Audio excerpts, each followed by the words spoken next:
You know, there are several reasons Idahoans might cross the border into Oregon. To sidestep some sales tax, to encounter cannabis. But how about for bottle service? Well, the Beaver State is really big on recycling. It has a policy. Return your bottles and cans and get a nice little return for yourself, like 10 cents per these days. Idaho doesn't do that. And that's some pretty good coin for someone who just had a party in, I don't know, let's say Payette, and all of a sudden has a lot of empties to unload. But as Joe Paris tells us, Oregonians have a way to keep Idahoans from cashing in and crushing their recycling program. Since 1972, the state of Oregon has had a bottle deposit system aimed at encouraging less litter and more recycling. In short, the so-called Oregon Bottle Bill set up a system in Oregon where people pay a deposit on eligible containers that can be redeemed if that bottle is recycled. Right now, the deposit in return is 10 cents. Idahoans who live in Oregon border towns have an interesting angle into the conversation.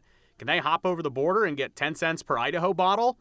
Bottles that were bought in Idaho, deposit free, make 10 cents a bottle? Newman and Kramer tried this with the Michigan system on Seinfeld. You could round up bottles here and run them out to Michigan for the difference. That doesn't work. Hey, you're not talking that Michigan deposit bottle scam again, No, I'm off that. You tried it? Oh, yeah, every which way. Well, this is a thing Oregon has to watch. Just ask Eric Chambers, Vice President of Strategy and Outreach at Oregon Beverage Recycling Co-op. There's a number of containers purchased at stores in Idaho, so they never have an Oregon deposit that's paid on them. Those containers make their way back into the Oregon system, and Oregonians are paying the refund value out on containers that never had a deposit paid. So, no, we didn't find a billion-dollar side business for Idahoans. Oregon border towns protect the integrity of their program by taking some extra bottle verification steps. In many cases, that could be as easy as, an address that shows that a person lives in, Payette or Caldwell or Weiser, and the closest grocery proximity to those communities is in Ontario, and there's, it's reasonable to assume that those are Oregon containers, so that could work. For folks who live a little further out, we might ask for some receipts, a proof of purchase that just shows that there was shopping done in Oregon, the beverages were purchased.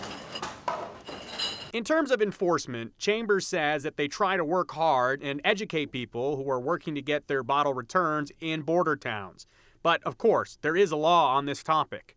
For out-of-state containers, it's a pretty big violation to do that, and it would be, certainly good for. I know that Idahoans don't want to, violate Oregon law, and so I think knowing that containers purchased in Idaho are not redeemable in Oregon is important information. People who try and redeem out-of-state bottles could be fined up to $250. That's a newer Oregon law, 2019 to be exact.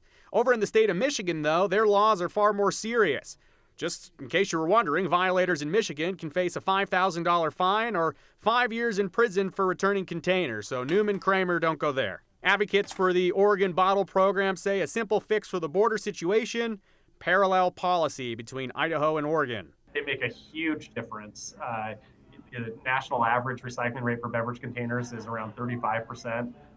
In 2022, Oregon's preliminary redemption rate was 88.5%. So a massive difference in recycling performance that cuts down on litter. And again, Oregon's system is a producer responsibility system that doesn't cost $1 of taxpayer funds.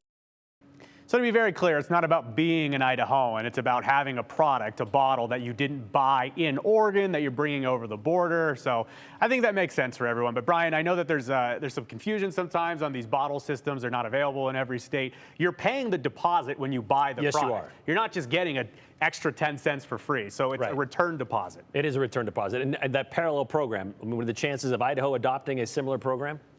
I mean, I haven't talked to anyone from the state of Idaho about it today, but I think we can both guess about what the policy decision would be there. But Brian, we will start asking those questions because that's what we do on the 208. All right. Thank you very much, Joe.